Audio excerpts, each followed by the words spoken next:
Hi, my name is Ravi Dhingra.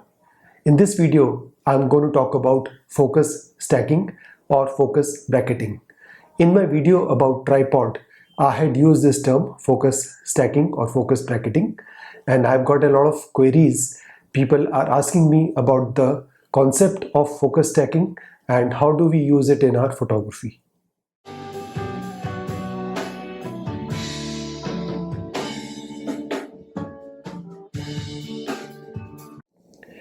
When we are doing macro photography or close-up photography, our camera is very near the subject because the subject is very small. So in that case, what happens is our depth of field becomes very less. That means not all the subject is in focus. A part of the subject is in focus, even if we take the picture at lower aperture values like f22 or f16. So focus stacking in those situations become very important. When we are taking pictures of very small objects, our camera is very near the subjects, so depth of field is very less. And to achieve overall sharpness in the subject, we need to do focus stacking or focus bracketing. Like in this situation, I have this small object which is very small in size. Even if I take the picture at f22 level, f22 aperture, even then there's a possibility the overall subject will not be sharp. As you can see, the subject is very small. It is almost an inch in size.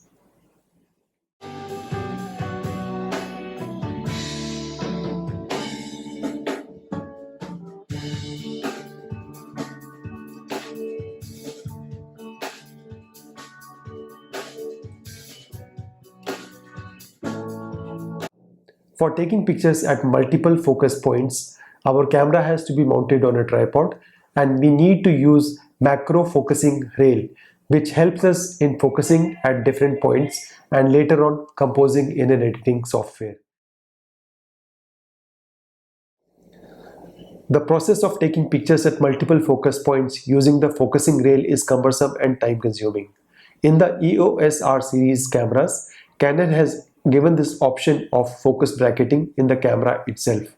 All you have to do is enable focus bracketing and press the button once. The camera automatically will take multiple shots at different interval as per the settings you set.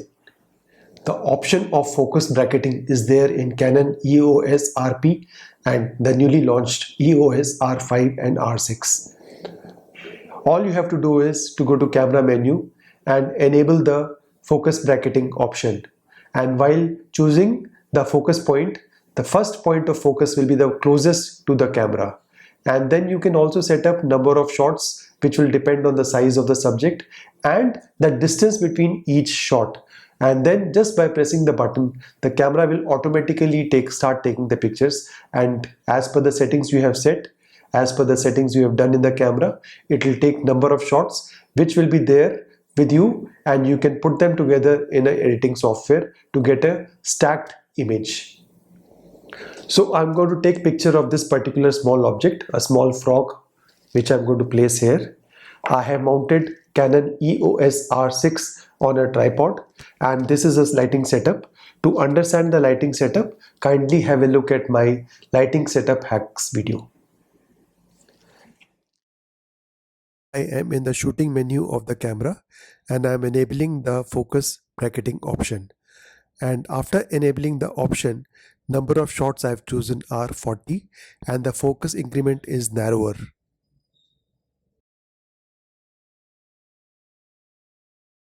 All I have to do now is to press the shutter release button. My camera is on a timer mode, so after 10 seconds, the camera will start taking photographs.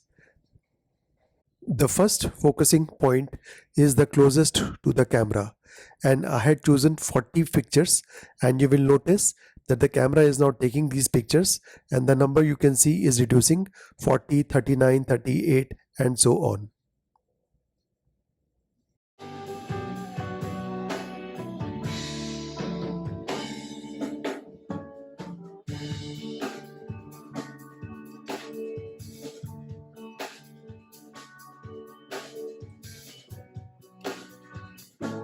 All you need to take care is that when you choose the focus point, choose the point which is closest to the camera, and then the camera will do the rest.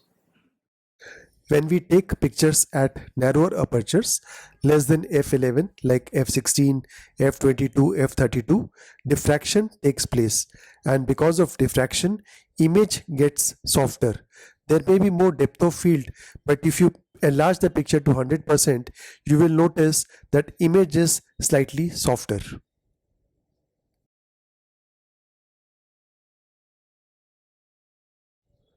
To get a perfect bokeh in our pictures, we work with maximum aperture of the lens like f1.2, f1.4, f1.8 or f2.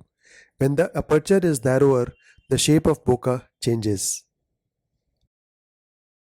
When we are taking pictures of multiple objects in a composition, it may happen that at maximum aperture, only one object gets into focus, the other is out of focus.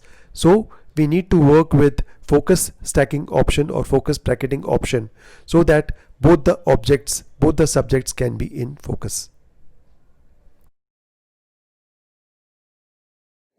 I hope you found the video informative. In case you have any questions, please write in the comments below. And do not forget to subscribe to my channel.